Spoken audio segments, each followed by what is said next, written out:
Good morning, and welcome to the Gospel from Patmos, a daily devotional by John Paulian with everyday insights to living from the last book of the Bible. My name is Donna Marie Duncan, and it's February 6. John the Apostle writes, I know your works, even your labor and your patience, and that you are not able to endure evil. You have also tested those who call themselves apostles and are not, and found them to be liars.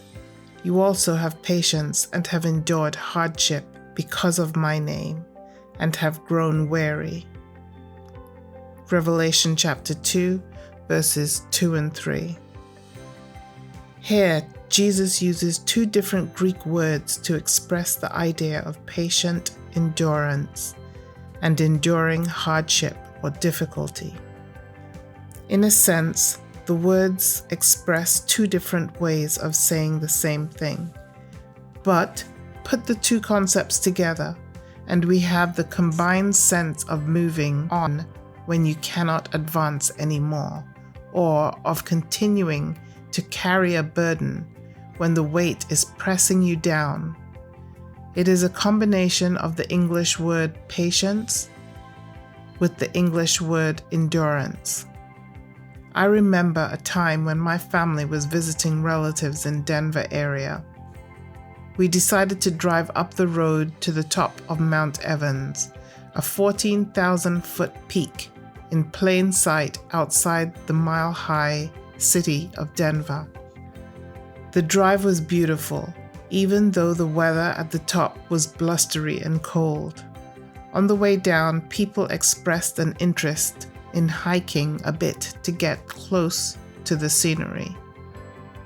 Looking at a map, I noticed a trail that left the road at the 12,500-foot mark, wandered for a mile or so, and returned to the road at the 11,500-foot mark.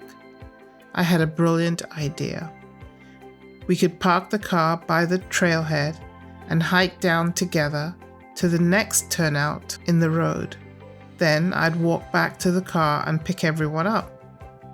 I was in good physical shape and it sounded like fun to me. The hike down was great. The weather had warmed up a bit and the wildflowers were spectacular. As we got in sight to the road, I bade my family farewell and headed back up towards the place where I'd parked the car.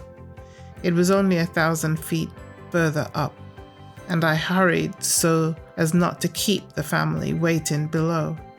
But the air was so thin and the trail was so steep that it was difficult to take 10 or 20 steps without stopping to gasp for air.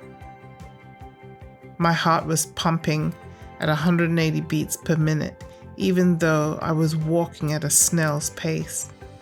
Every step was a struggle, every inch gained by slow and arduous effort.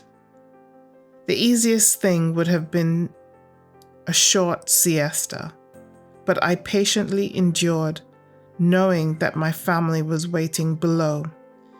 The Christian life is sometimes like that. In the valleys, we skip along and seem to make wonderful progress. But if we choose to come up to God's vision for us, we must eventually ascend to the upper midst of the high mountains. We must go into the thin air of high places. And in the process, we learn what patient endurance is all about. Dear Lord, when things get rough today, help me keep my mind on you. Strengthen me to keep on keeping on. And help me endure the feelings of the moment and continue to do the right thing. Amen.